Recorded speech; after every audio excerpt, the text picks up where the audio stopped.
भगवत दर्शन उसी को प्राप्त होते हैं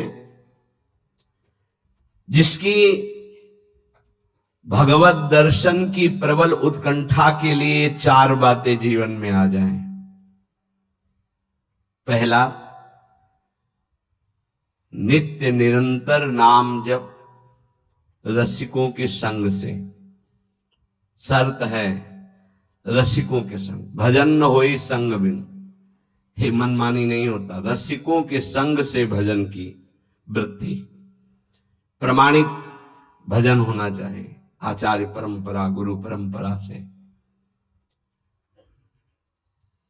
दूसरा, भगवद विग्रह को साक्षात भगवान का स्वरूप मानना। जैसे कुछ ऐसे भाव वाले लोग हैं कि अरे पत्थर पूजने से, धातु पूजने से क्या प्राप्त, क्या वहां भगवान है? कौन सा तुम्हें ज्ञान है भाई? कौन सा ज्ञान है? जब सर्वम खलमिदम ब्रह्म, तो ये तो अवतार है भगवान का, अर्चा अवतार। भगवान अवतरित होते हैं। जैसे हम छवि विराजमान किए, जब हम भाव सेवा करते तो भगवान छवि में आके विराजमान होते हैं, भगवान विग्रह में विराजमान होते हैं। ये श्रद्धा और विश्वास का विषय है, ये नास्तिक लोगों को समझ में नहीं आएगा। जिस मूर्ति को आप, जहां मूर्तिकार निर्माण कर रहा हो, वहां देखो, उसी मूर्ति को पूज करके ब्रह्म प्राप्त, भगवत प्राप्त महापुरुष हो गए। प्रेमाश्रुओं से अभिषिक्त किया है। ये बाहर वालों की ऐसों की बातें न सुने, नहीं तो जो छोटी श्रद्धा वाले लोग होते हैं उनकी श्रद्धा नष्ट हो जाती है। अरे क्या है, ऐसे से ऐसा न वो बोलते हैं, न वो खाते हैं, न देखते हैं, और ऐसे विराजमान। आपको क्या पता है? आपका भाव है क्या? आप जानते नहीं हो। भाव आ जाएगा तो साथ चलते हैं, बोलते हैं, खाते हैं, देखते हैं। भाव का खेल। एक प्रसंग में एक ब्राह्मण बूढ़े के साथ एक जवान तीर्थ यात्रा में गया था। सारांश में बता रहे हैं। ब्राह्मण तीर्थ यात्रा का इच्छुक हुआ, पर उसको लगा कि मेरे बेटे तो हैं, पर धनी होने के कारण वो विलासिता में युक्त हैं, मेरे साथ तो चलेंगे नहीं। अगर कोई जवान आदमी मिल जाए, मुझे तीर्थ यात्रा करवाए, उसे कुछ भेंट पूजा दे देंगे। एक गरीब ब्राह्मण का जवान लड़का था, बात की तो उसने कहा हमारा भी सौभाग्य होगा कि तीर्थ यात्रा होगी, आप हमारे पिता तुल्य, आपकी सेवा होगी। समस्त तीर्थों में भ्रमण कराया। जब वृंदावन आए तो बहुत सेवा उसने की। उसका मन बहुत प्रसन्न हो गया। धनी का वृद्ध था तो गोपाल जी के दर्शन कर रहा था। उसने कहा वृंदावन को साक्षी करके, गोपाल जी महाराज सामने हैं, मैं बहुत प्रसन्न हुआ तुम्हारे ऊपर, तुमने इतनी सेवा की। एक बेटी ब्याह योग्य है, मैं तुम्हें ब्याह करवा दूंगा अपनी बेटी से। तो देखो हमने तो नहीं कहा, तुमने कहा है ना, इस बात को ध्यान रखना, वहां जाके भूल मत जाना। ऐसा ही हुआ। सारांश में बताया। वो जब गांव पहुंचा तो वृद्ध की हिम्मत नहीं, अपने धनी बेटों से कह दे कि बहन का ब्याह उस गरीब के साथ कर दो। काफी दिन हो गए, कोई चर्चा नहीं, तो ब्याह की बात थी। उस गरीब ब्राह्मण ने जाके कहा बूढ़े ब्राह्मण से कि आपने कहा था भगवान के सामने कि अपनी बेटी का ब्याह तुम्हारे साथ कर देंगे। तो जवान बेटों के भय से उसने कहा मुझे याद नहीं ऐसा कुछ। भाई याद नहीं? तुमने भगवान के सामने कहा था, और कह रहे हो याद नहीं। तो बेटों ने कहा कि चलो भागो यहां से। भगवान के सामने का बुलाओ, भगवान को अगर साक्षी दे देंगे तो हम बहन का ब्याह कर देंगे। बोले पक्का? तो उनको पता था कि मूर्ति कोई बोलती थोड़ी, चलती थोड़ी। तो उनका हाँ पक्का। बोले पंचों के बीच में बोल दो। पहले गांव में पंचायत होती है, पिंड छुटाने के लिए कि अतरे दिन ये परेशान करेगा। तो उन्होंने कहा पंचों के सामने यदि ठाकुर जी आके गवाही दे दे तो ब्याह करवा देंगे। ओ गरीब आदमी जो कुछ था बेचा फिर वृंदावन आया, ठाकुर जी गोपाल जी की से कहा कि महाराज आपके सामने हमारे ब्याह की बात कही थी इस वृद्ध ब्राह्मण ने, आपको गवाही देना पड़ेगा तब हमारा ब्याह होगा। वाह, कौन सुने। समय हुआ, ठाकुर जी का शयन भोग लगा, पट बंद हो गए, वो बैठे ही रहे बाहर। वाह गोपाल जी महाराज, आप जब बोलोगे तभी हमारा ब्याह होगा और हम तभी यहां से जाएंगे जब आपको साक्षी दे। सब चले गए थे वो अकेले, उसको विश्वास था भगवान है। अंदर से आवाज आई, मूर्ति कहीं चलती है क्या कि चलकर साक्षी दे। बोले महाराज मूर्ति बोलती थोड़ी है, आपने बोला ना तो आओ निकल के बाहर। अब उनके लिए कोई पर्दा है क्या? ललित त्रिभंगी वैसे।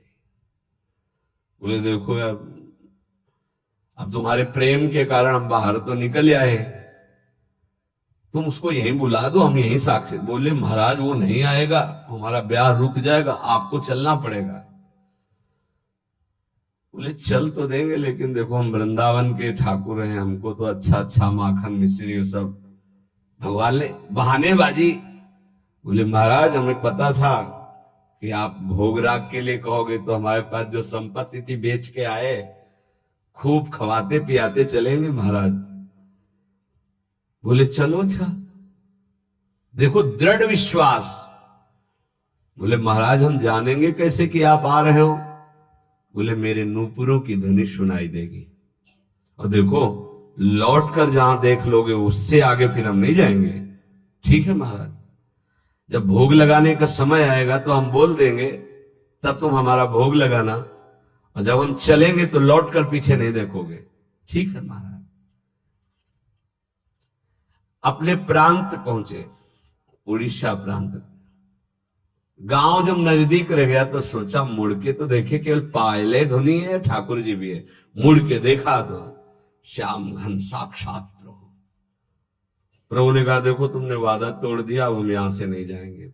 बोले महाराज अब तो कोई बात नहीं। गांव में दौड़ के गया, गोपाल जी आए, प्रभु आए साक्षी देने के लिए मेरे ब्याह के लिए। पूरा नगर दौड़ पड़ा, पंचायत के सब ने देखा प्रभु विराजमान। अब किसी की हिम्मत थोड़ी थी कि पूछ ले, जबरदस्ती उस बुड्ढे से कहा ब्याह करो भगवान वृंदावन से साक्षी। आज भी साक्षी गोपाल के रूप में भगवान विराजमान। क्या हुआ? जिसे तुम मूर्ति समझते वो चल के उड़ीसा तक गए और गवाही दी। विठ्ठल भगवान बातचीत करते थे तुकाराम जी से, नामदेव जी से, बड़े बड़े संतों से। हरिवंश महाप्रभु, सेवक जी महाराज, बनचंद महाप्रभु तक बातचीत करते थे राधा वल्लभ लाल जी। प्रगट में एक बार मोहन चंद जो महाराज महाप्रभु के सबसे छोटे लाडले पुत्र थे, महाप्रभु राधा वल्लभ जी की सेवा परिचर्या में थे, तो एक पात्र कटोरा था राधा वल्लभ जी की सेवा का, उसमें चरण छू गया श्री मोहन चंद जी का। महाप्रभु ने एक शपथ मारी, प्रभु के पात्रों को ऐसे। राधा वल्लभ जी के जब पत्रावली कर रहे थे तो कपोल में अंगुली बनी, तो उनका जय जय आप। तो बोले मोहन चंद के रूप में मैं ही तो अब खेल रहा हूं अपने पात्र, तुमने वहां मारा मुझे देखो लगा। महाप्रभु ने कहा क्षमा कीजिए प्रभु, ऐसी तन्मयता मोहन चंद जी की आप में है, ये मुझे पता नहीं था। ऐसा महाप्रभु से बात, स्वामी जी से, बिहारिंदेव जी से, बिहारी जो बात करते थे, आज भी महापुरुषों से प्रभु बात कर। ये केवल मूर्ति छवि का विषय नहीं होता। ये अज्ञानी जीव जो है ये केवल तर्क विवाद में फंसे रहते। श्रद्धा में तर्क विवाद नहीं होता। ये तर्क विवाद जहां होने लगे, ऐसी कोई वार्ता होने लगे, श्रद्धालु उपासक को बिल्कुल हट जाना चाहिए। भगवत दर्शन किसको प्राप्त होते हैं? पहला, जो रसिक महापुरुषों के गुरुदेव के अनुसार भजन करता, नाम जप, मंत्र जप। दूसरा, भगवद विग्रह को साक्षात प्रभु मान करके। कहो सो कहां जहां प्रभु नहीं, जब सर्वत्र प्रभु है तब तो हमने प्रभु का श्री विग्रह, अर्चा विग्रह, ये अर्चा अवतार है भगवान का, इनको विराजमान किया, साक्षात मेरे प्रभु हैं। ये बाहरी दर्शन है। तीसरा, प्रभु को अर्पित किए हुए प्रसाद के अलावा अरुचि होना। कुछ भी ऐसा जो हम प्रभु को अर्पित नहीं कर सकते वो हम नहीं पा सकते।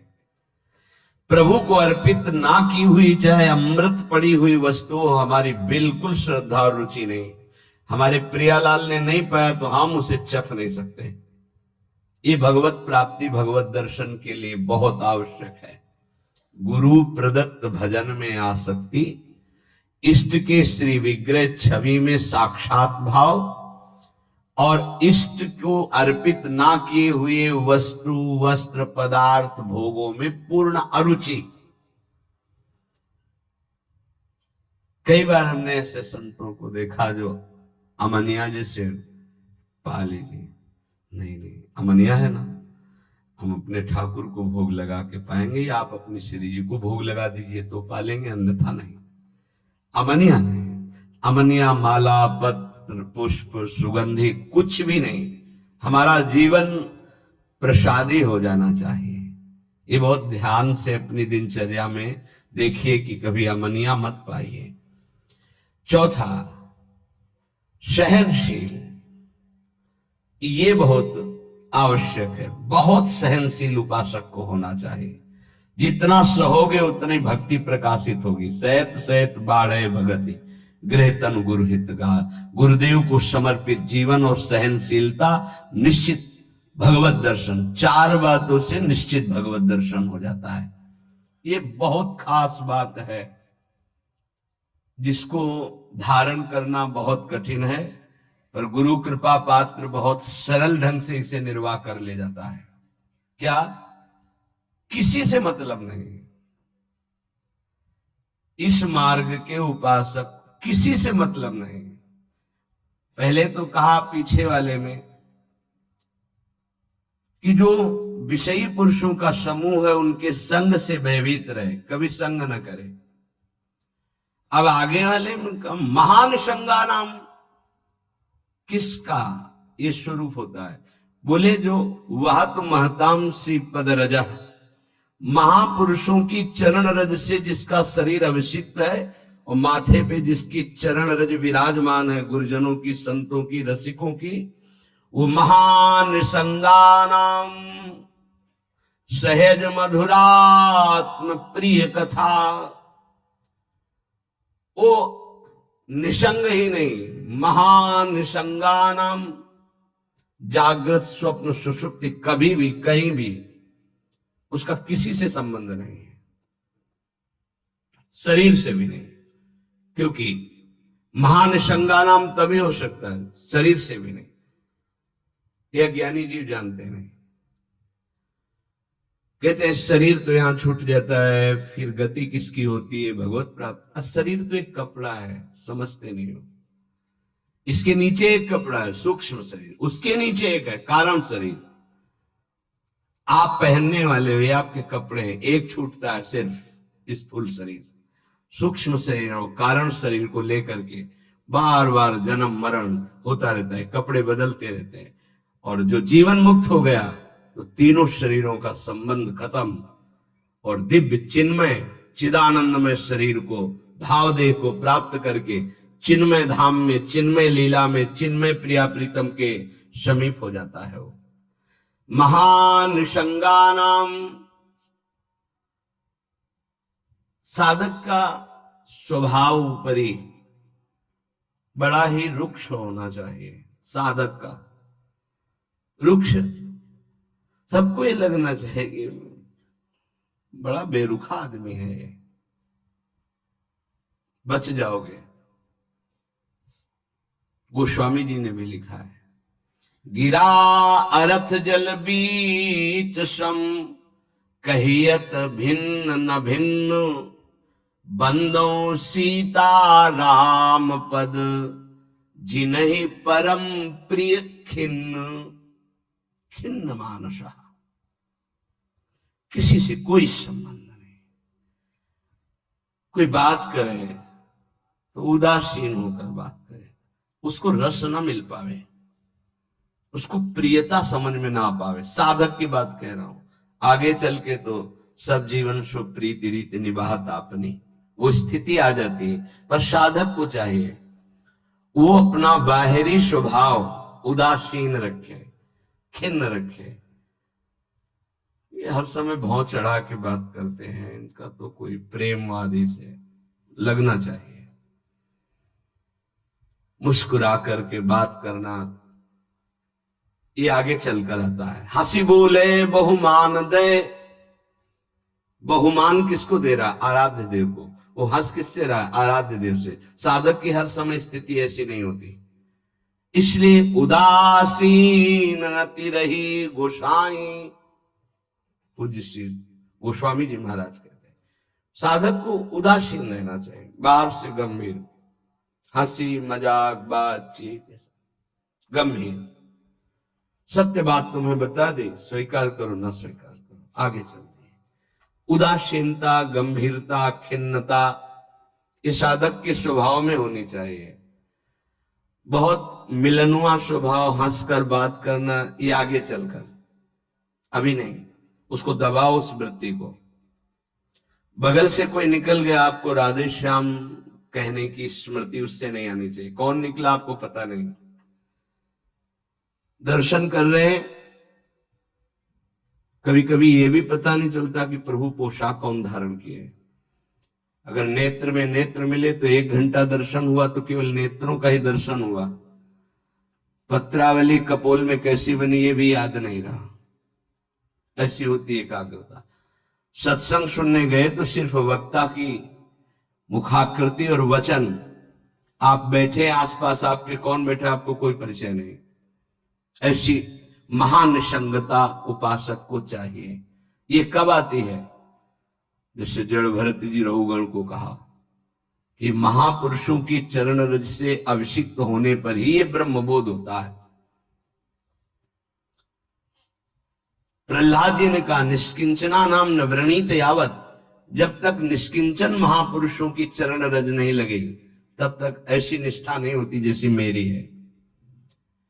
शिरो में शोल्लासम बहत महताम सी पद रजा, ये महत पद रज कहां मिलेगी? हर कण वृंदावन का ये महापुरुषों की चरण रज, प्रियाजू की चरण रज महापुरुषों के आंसुओं से भींगा हुआ है।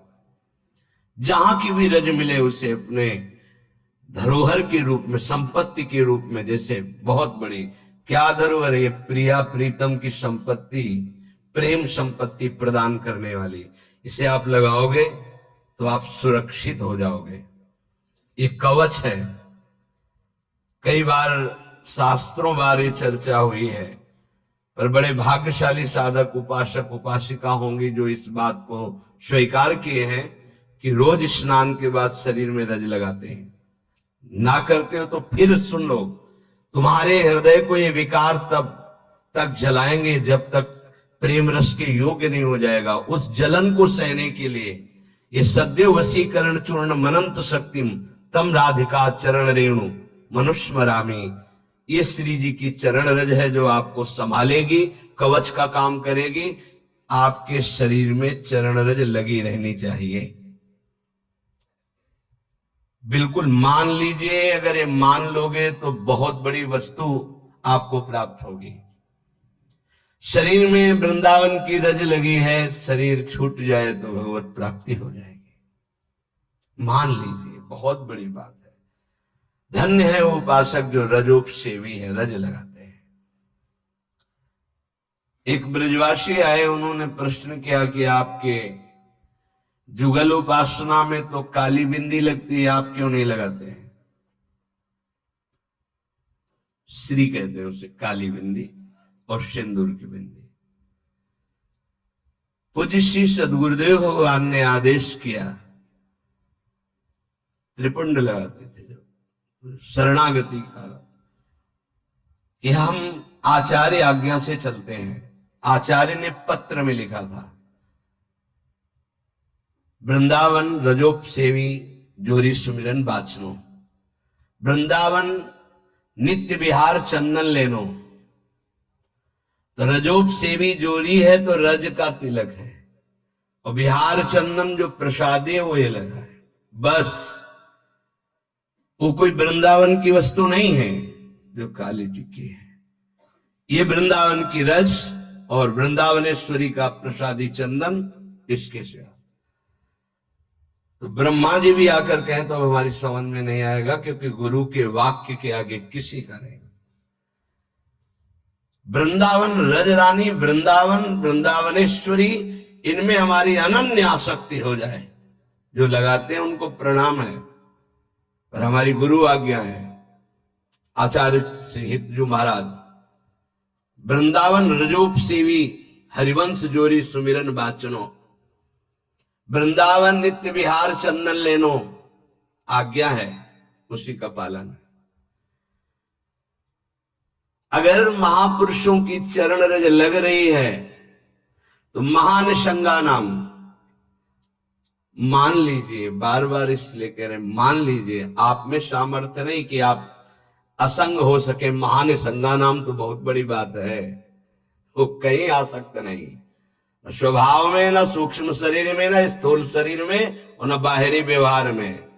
वो अपने स्वरूप में स्थित महापुरुष है, वही महानिशंगा नाम होता है। फिर क्या बोले? सहज मधुरात्म प्रिय कथा, अपनी प्यारी जी और प्यारे जी की कथा सुनते ही उसकी दशा बदल जाती है। प्रसंगानाम प्रेमोत्पुलक गलदस्रा कुलगिराम, अश्रु प्रवाह हो रहा है, पुलकित तन हो रहा है, गदगद कंठ हो रहा है। ये सहज मधुरात्म, सहज मधुर रस प्रदान करने वाली प्रीतम की चर्चा सुनते ही, पद गाते ही दशा बदल गई। कैसे हुआ? बोले महापुरुषों की चरण रज का प्रभाव। अपारे श्री वृंदावन रस महाब्धो विहरताम, इस महाप्रेम रस के अपार समुद्र में विहरण करने वाली, जो जुगल जोरी विहार करने वाली श्री श्यामा श्याम है, इनके प्रेम में जो उल्लसित है, उनकी चरण रज सदैव मेरे माथे पे लगी रहे। तो सदा राधा कृष्ण प्रणय पुलकासुत गमभृता, राधा नाम सुनते ही रोमांच हो गया, अश्रु प्रवाह होने लगा।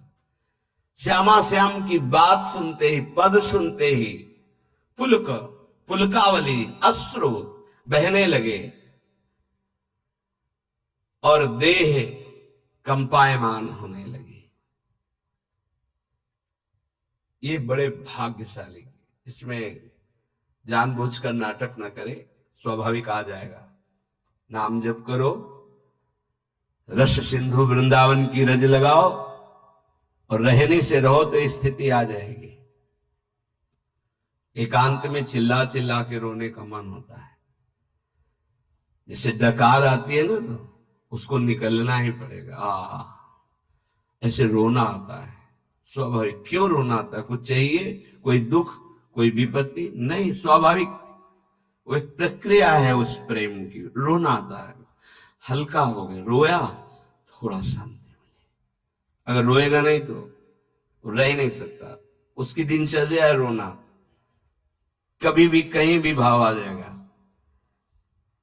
किशोरी कंदर्पाकुल कनक गौरांग लतिका, आहा, जो किशोरी जो हमारी गौर वर्ण है, जो कनक लता है, ऐसे उपासक का यही जीवन हो जाती है। जीवन का तात्पर्य प्रसाद सृग वस्त्राभरण कृत भूषा प्रणयनो, वो इनके प्रसाद से प्राण पोषण करता है। इनके चरणामृत की ही वो वृत्ति साधना है। हमारा साधन बल क्या है? इनका चरणामृत। वस्त्राभरण, कोई भी वस्त्र बिना प्रसादी के लाडली जू का, गुरुदेव का, शरीर पे नहीं धारण। नवीन वस्त्र को देखा गुरुदेव भगवान कैसे प्रसादी करते हैं। पहले उसे धोते हैं, प्रक्षालन करते हैं, फिर सुखाते हैं, फिर श्री जी के सिंहासन में स्पर्श करा के रजरानी में ऐसे 1-2 बार फिर उसे धारण करते हैं। श्री जी का पहले धोते हैं नया वस्त्र, श्री जी के सिंहासन को अर्पित करके फिर रज रानी में 1-2 बार लोट लगा के उस वस्त्र को फिर धारण करते हैं। वस्त्रा आभरण प्रसाद, प्रसाद स्वरूप ही हमारा भोजन है। प्रसाद चरणामृत, प्रसाद वस्त्र आभरण, प्रसादी माला, प्रसादी पुष्प, प्रसादी इत्र, इनका बड़ा आदर करें। श्री जी का प्रसाद यही हमारा जीवन है। अगर अमनिया आप पाते हैं तो आपके हृदय में भाव सूखने लगेगा। अगर जग भी गया है, अमनिया जल भी नहीं, अमनिया भोजन भी नहीं, प्रसाद। प्रपद्ये श्री वृंदावन भुवि विचित्राखिल कलाहा, समस्त कलाओं में जानने वाली शिरोमणि श्री लाडली जो ऐसे उपासक के हृदय में अपनी समस्त कलाएं प्रकाशित कर देती, अर्थात वो सहचरी भाव को प्राप्त हो जाता है। विचित्र अखिल संगीत गायन कलाओं का, चतुरता का वो मूर्तिमान स्वरूप हो जाता है।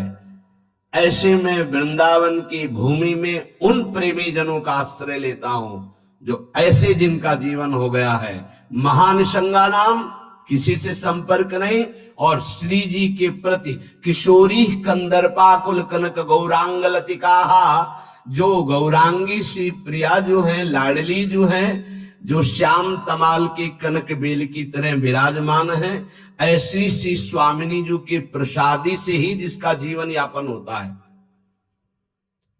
ऐसे में रसिकों को इस वृंदावन भूमि में माथा रखकर प्रणाम करके उनकी चरण धूलि माथे पे धारण करता और उनका संग करने की अभिलाषा करता हूं। ये भगवान की विशेष कृपा है कि हमें ऐसे महापुरुष रहनी बता रहे हैं। अगर प्रसाद का आप महत्व धारण करना प्रारंभ कर दिए हैं तो बहुत जल्दी प्रेम जागृत होगा। प्रसाद पर प्रसाद बुद्धि रखिए, राग द्वेष उस पर न रखिए। ये पदार्थ नहीं पाना है, ये पदार्थ अनुकूल है। प्रसाद में प्रसाद बुद्धि रखिए, न फल बुद्धि, न अन्न बुद्धि, न भोजन बुद्धि, न स्वाद बुद्धि, प्रसाद बुद्धि रखिए।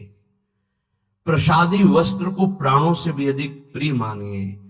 प्रसादी माला पुष्प मिले तो हृदय में आह्लाद होना चाहिए। सीधे मेरे प्रभु ने प्रसन्न होकर मुझे प्रदान किया है। दे कोई भी, लेकिन मेरी प्रियाजू ने मुझे प्रदान किया, एकदम आह्लाद, वही आपको प्रेम भाव में ले जाएगा।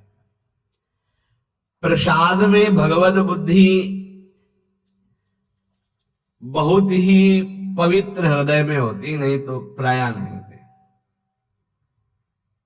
प्रसाद देखते ही श्री जी का प्रसाद, ओह वाह, उल्कावली हो जाना। महाप्रभु चैतन्य देव को जब वृंदावन से कोई भी प्रेमी जन जाते, गुंजा की माला, टेटी का अचार, ऐसी वस्तुएं बार बार उनको हृदय से लगाकर अश्रु प्रवाह करते। श्री कृष्ण ने कितना प्यार किया, मुझे प्रसादी भेजी। वृंदावन की रज, वृंदावन का कुछ भी, महाप्रभु पुलकित हो जाते।